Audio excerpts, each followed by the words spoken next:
Here we go. Green flag. Jimmy Johnson hold off Greg Biffle, who has been really good. Although, remember, battling a brake issue. He's had plenty of time for those brakes to cool down. That should be a big help for Greg Biffle if he still was having any issues. I think his bigger issue is going to be passing that 48 car maybe. This is the toughest part of the race to pass that 48 when he gets down in that last run. That pit crew got him out front. And he's going to do his part to try to keep this lead. Yeah, and don't look now, but Jeff Burton's found himself up in the 4th position right on the bumper of Carl Edwards there. He could be a factor before this thing's over. Burton is the 31 car. He is the winningest driver at New Hampshire. He's the only driver that's won 4 times here in a Cup car. The only guy to ever lead all 300 laps, and I'm sure today he would take just one, is that last one. Burton also won here in 1999 by leading the last 2 laps. The only 2 laps he led all day. Right behind him is Dale Earnhardt Jr. His car looks like it's revved up a little more on this run. Yeah, they made a great pit stop. Oh, look at 3 spots for him. Second. Junior trying to make the pass, can't get it done. Let's listen to Carl Edwards' radio. Okay, bud, it'll be 66 to go when we take the green. 66. We're still like 2 laps short, 2.5 laps short. 2.5 laps short. If we don't have a caution, it's going to be interesting here at the end. It's going to be hard to save 2.5 laps under green. Yeah, he's not driving like he's saving any fuel right now. He's going at it pretty hard. He's cleared himself of the lap cars and actually starting to gain a little bit on Greg Biffle in second. Remember, Junior had the problem where the car would just handle it going away. They came in and made the great pit stop and gained him 3 spots in the pits. Now, apparently, the car a little better than it was. He was trying to make a move a moment ago. Yeah, he's struggling with some of these lap cars, trying to get position on Jeff Burton. Earlier in the race, he wasn't having any problem making passes and things. He really seems like he's struggling around other cars and making these passes right now as he finally does clear the lap car there. See Greg Biffle back to the rear bumper, Jimmy Johnson. Biffle easing in. These guys have swapped positions all day long. Even when they weren't leading, they were back in the pack swapping these spots. Yeah, he was easing in there until the back end started to come around off of turn 2. He lost a little momentum down the backstretch, and Jimmy got a couple of car links on him. It's one thing to catch Jimmy Johnson. It's another to pass him. Watch that 48 car. He gets such great forward bite, particularly coming off turn 2. That car just takes off like a rocket. The thing that's impressed me, Andy, is how flat that race car, that 48 car stays versus the other cars. You watch that splitter on the front, it just doesn't move a whole lot as they go through the corner. That's the one thing I've noticed, too, is that they found when they started running well, that's the way their car started looking. Battle for 6th position. Kevin Harvick slowly and surely climbing his way back to the top 5. Mike. And, Doc, what a test of patience it has been for Kevin Harvick and his crew chief, Todd Barrier.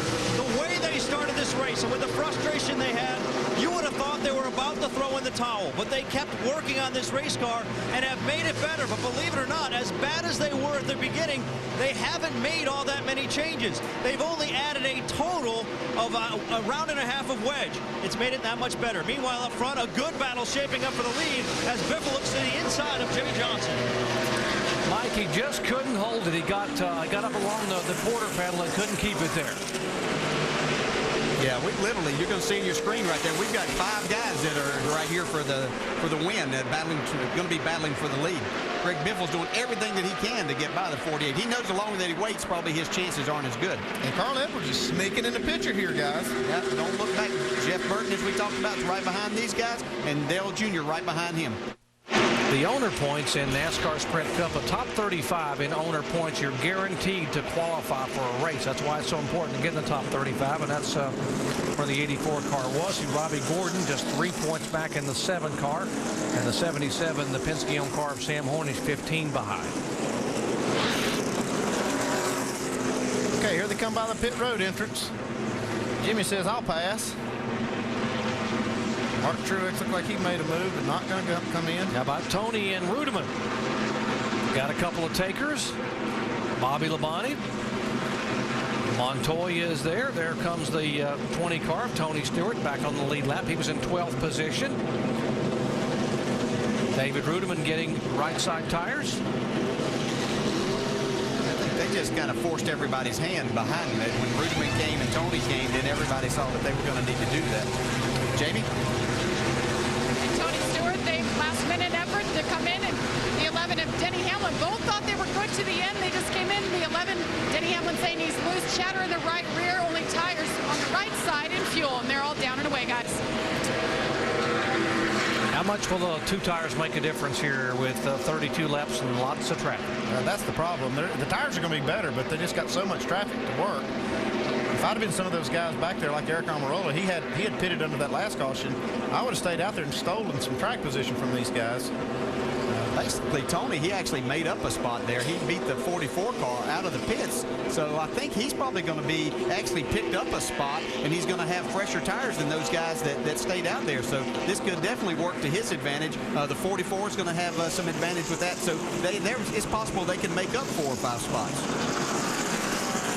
31 laps to go here today in New Hampshire. We will head to Dover, Delaware next week. And, of course, the NASCAR Nationwide Series will be back in action. Our coverage at 3 o'clock Saturday on ESPN2. How about some NASCAR Craftsman Truck Series at Las Vegas action Saturday night, 9 o'clock Eastern time on Speed.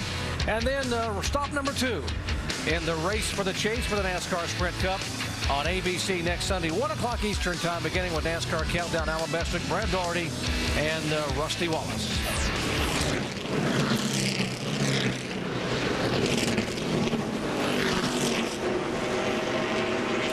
Under caution for the 6th time today because of an incident involving A.J. Allmendinger.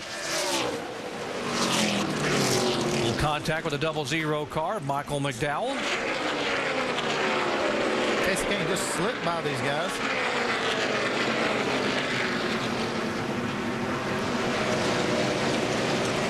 As you mentioned, DJ, 2 talented drivers. McDowell coming off his career best finish last week at Richmond, and Allmendinger had that top 10 finish at Indianapolis in the Brickyard 400. Still hoping to be able to come back full time in 2009. What about the 07? What's the status on Clint Boyer? Jamie. Well, Doc, there was a toss-up, kind of an argument between he and Gil Martin saying, should we pitch, should we not? He was watching the guys in his rear view, and they all came down. Clint Boyer decided to stay out, and he said, now what, guys? They said, we're going to stay out. We're just as fast as the guys ahead of us. We don't know if the guys like Jimmy Johnson, Greg Biffle have enough fuel to get us to the end. Clint said, that's the problem. I can't get to the front, guys, and 10th place is not going to win us the championship.